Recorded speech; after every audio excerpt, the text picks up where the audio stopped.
Hello, welcome to this video. Thank you so much for tuning in and sharing in this now moment with myself and with one another. Welcome to my rainbow portal. I love taking these funny pictures that are just fun to play with, but obviously it's a ring in a pool, but how fun is that? All right, so I just want to go into a little bit of I just did a video where I went into a little bit of flow. And I've been doing a lot of mixes of word plays because I think that's part of the reason, part of my mission here on Earth, from my perspective, is to share different facets of language. And the reason I want to kind of go into that is each of us has something that we're really drawn to or that we really feel passionate about. And it can be something that we never thought would be useful. And then all of a sudden, one day, that wakes up inside of us and we feel called to share whatever that is with the world. If this is you and you have something, whether it's gardening or your artwork or your voice, or it could be something that is helping others, you want to bring awareness to children in need, or you want to bring awareness to cleaning up trash on the earth, or creating beautiful artwork from recycled items, or music and the energy behind sound, whatever it is. Maybe it's science, and going into finding new ways to clean up the earth, or finding new healing tools, or reviving old healing techniques that we've forgotten about. A lot of us are remembering these things. And one of the things I really want to invite everyone to do, if you're watching this channel, is to just feel encouraged and also encourage others. So I'm going to go right into flow from this. Encourage others to feel good in the encouragement of oneself, finding the courage in order to feel the fuel that fuels the self, the higher self, the feeling of being more expansive and free, feeling into the freedom of fun and joy. And sometimes that takes courage, especially in the face of a very difficult time in our lives, or maybe being faced with a difficult time that a loved one is going through. Some of us are feeling guilt or shame because everyone in our lives are going through something that we perceive as sad or, uh, you know, right? How many people do we know that might be sick or have an illness or have some type of event going on, trauma? And here we are just tooling along, life is great. We can encourage those who are going through, I'm hearing downtrodden, not by pushing ourselves on them, but by holding space and encouraging them in whatever way they need to process their grief, their trauma, their emotions, without having to take that on ourselves, without us having to take it away from them. Now, I will say there are those of us out there who can help transmute some of that grief, some of that stuff. When we do energetic work, if any of you guys out there are Reiki healers or intuitive healers or whatever it might be, that you utilize some type of healing modality working with others, we have a way of transmuting that energy. But from my perspective, we're not doing it for them. We're helping them to move energy so they can access those different portals within themselves. Yes, the energy goes somewhere. I tend to burp a lot when I'm doing energy work. I don't know how many of you guys out there watching this do it, but energy work also, I burp or I yawn. Those are my two things. And, we all have a different thing. Sometimes we just ground that energy, can send it out of our bodies. It doesn't mean that I'm going to take that home with me. It's an agreement that we have in that moment that we're sharing something so that we can assist each other as a human in transmuting it, in shifting it, in recognizing it. So I don't know why I'm being called to share that with everyone, but I am. So I feel that part of this is about encouraging one another to be courageous, to feel the strength in ourselves and strength without being pushy or domineering. Because this time of domination is over, right? We're so over that, but we're watching it play out in front of us, and that can be overwhelming. So this is one of the biggest messages is throw each other a life ring and allow ourselves to feel supported by ourselves, supported by one another, and creating a support system. The video that I just did was the guides were kind of talking about how we're all in this soup, and by us being in this coherent space, we're creating the scaffolding, the lattice work that is holding the ship together, essentially. We're not all going to be in perfect harmony and coherence in every moment of every day. But if enough of us are, when a few of us fall apart temporarily, or let me rephrase that, we go into a place where we have to integrate. We go into a place where we really have to feel all of our emotions. And when we're in a place of sadness or anger or guilt or shame or feeling things come up that we didn't realize we're still there, we may not be able to hold the heart coherence. But it's okay, because enough of us we are oscillating. We all take turns, right? We're all sharing the load, if you will.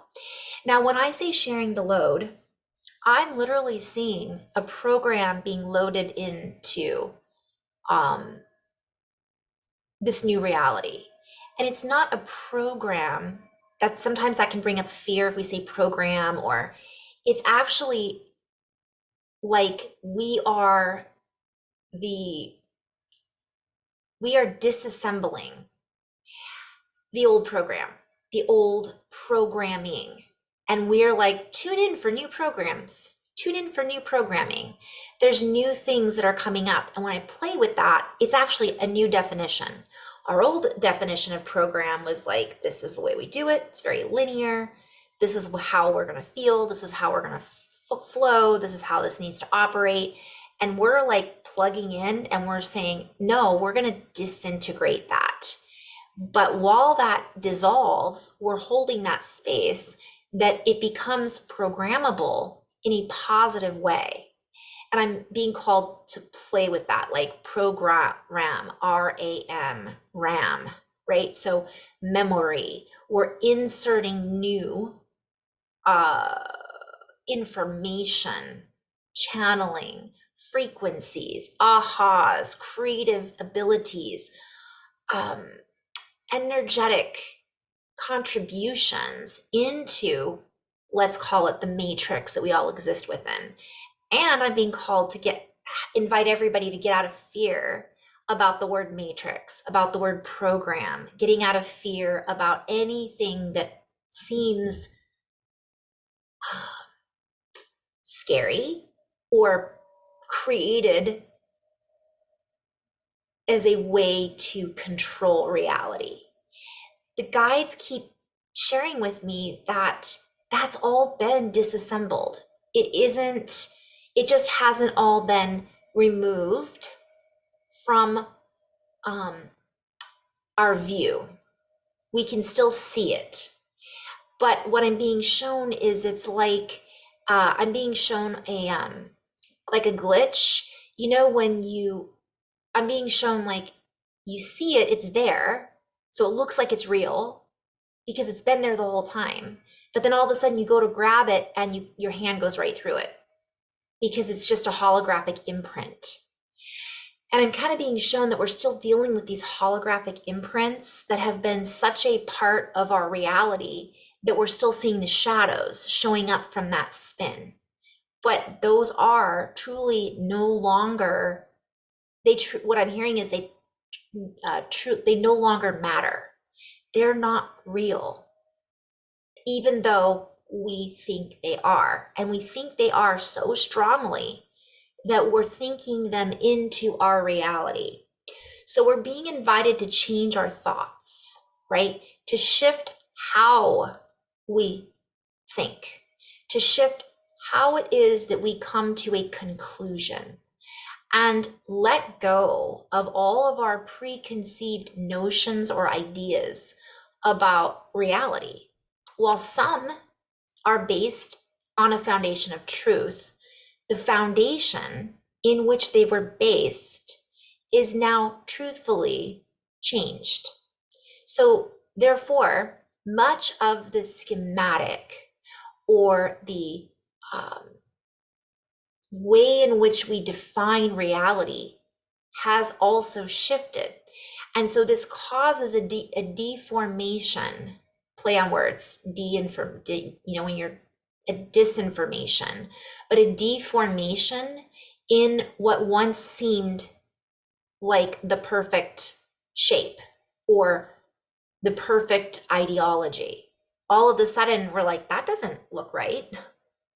That doesn't seem like it adds up, because it doesn't.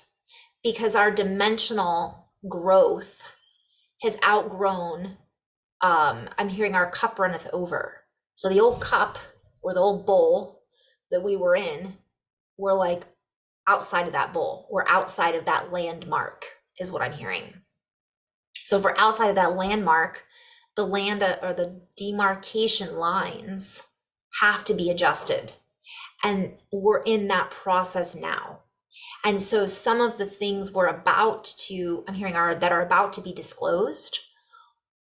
We'll see when. I don't know when that exact time frame is. It's based on us. It's based on our ability of adaptability. It's based on our ability as a collective of acceptability to accept that which has changed and to accept that which we cannot change from multiple perspectives. It's a play on words, like kind of just letting go of our expectations about things needing to line up a certain way, because it's kind of that whole thing, but wait, maybe there's something better. So if we can kind of take a step back, go within, find our space of inner compatibility and compassion, it helps us to just be that flotation device right now for ourselves, while the ship, I'm being shown a ship that's just been blown apart, and then the pieces kind of coming back together, but it doesn't even look like the same ship anymore. It's utilizing all kinds of things that are available, not just one type of medium. So that's the message that's coming through from I'm trying to linearize it as much as I can. Okay, so what else? So as we sit within this new reality, we're being called to organize our pathology, to organize our patterns so that we can move forward in a consistent effort to recognize the reordering that is happening, to recognize and alchemize the many facets that are being exposed without falling into a tube of dysfunctional, I'm hearing factual, so like a dysfunctional family, like, no, I'm telling you how it is and you have to do what I say. And you're like, yeah, but do I? So I'm just kind of being shown, like, recognizing that we're not going to tune into the same dysfunctional family anymore. Don't get pulled into that anymore. We're over that, right? We share this because, sorry guys, I've been sneezing all morning. We share this because from one family to another, our family tree has grown. And many of us are used to operating within a dysfunctional family unit. Yet many of us recognize that we are the unit that holds the family together. And while there are some members of our family who do not wish to play in a positive way, we still recognize that they are part of the tree. And while we are being called to trim the tree from one perspective so that it can grow in a more positive way, the root system is always sustained when connected through the choice of love. And once we tune into that space of love or harmonious frequency of consideration, of harmonic convergence, of our ability to hold space for one another, we reorganize. Not everyone is going to understand what's happening. We may not at times too. Sorry, I got distracted. I had to kind of tune in and just end on this. But we are being called to stay afloat and enjoy the energies as much as we can. And when we feel like we're sinking, we're being called to ask for assistance, hold out a hand, and accept that helping hand from unexpected sources. And recognize that sometimes we're receiving assistance and helping hands that we may not even recognize we're getting, or it may be from something that we've never expected before. And that's kind of what I'm hearing is recognize that so many things are going to come that are potentially going to happen that we least expect in a positive way, or ask ourselves, how can this be positive when all I see is negativity? Recognize for every imbalance, there is a balance that's happening. So where can I find that? Where can I tune into that? And how can I tune into that? And by us asking these questions, it's allowing us to tune into more of our resources that are now here and ready to be absorbed, to stabilize us, and to help us absorb stability. It's all kind of a play on words. So in love and light, guys, just wanted to share that little energy share. There's more, but I'm just going to take a moment and get grounded because the energies that are coming in are quite strong. And the more we can ground and tune into our bodies, the better ability we have to, so much is coming through. I'm hearing be an exception to the rule. Like there's these rules that we aren't allowed to do this or but we're the exception because we are not part of, even though we're all connected, we're not here to create the old. We're not here to create what others are telling us to create. We are here to break free from that collective agreement and to create a new collective agreement energetically, which we've already done, and to enhance our reality in such a way that we're able to move with more fluidity and move with more, again, I keep hearing compatibility versus, no, compatibility versus compatibility. And I did a video on this quite some time ago, but they talk about this, the guides talk about this when we have a lot of conflict coming up. Like recognize what conflict is. It is thinking we're separate. It's not seeing the oneness in humanification is what I'm hearing. Humanification, unification, humanification. So we need to work on that. And we can only work on that when we work on ourselves, when we allow ourselves to sometimes dive into the pool. And sometimes we're above water, sometimes we're underwater looking up. But either way, I'm being shown all of us in this pool together. So you look down, you see that your sister or brother is struggling. You reach down a hand. Hey, I'm here for you if you need me, but I'm here for you if you don't. I'm just here. So, and by us unifying in that way, we're actually going to notice when somebody is, I'm being shown that a lot of people are so focused on themselves that they're not recognizing that someone else needs a little support. But that's part of it. We can't see that if we're unable to get out of our own way. So so much, you guys. In love and light, guys. Thank you so much for tuning in. I'm so appreciative of everybody who's supported this channel and continues to support this channel. I'm in gratitude. Namaste.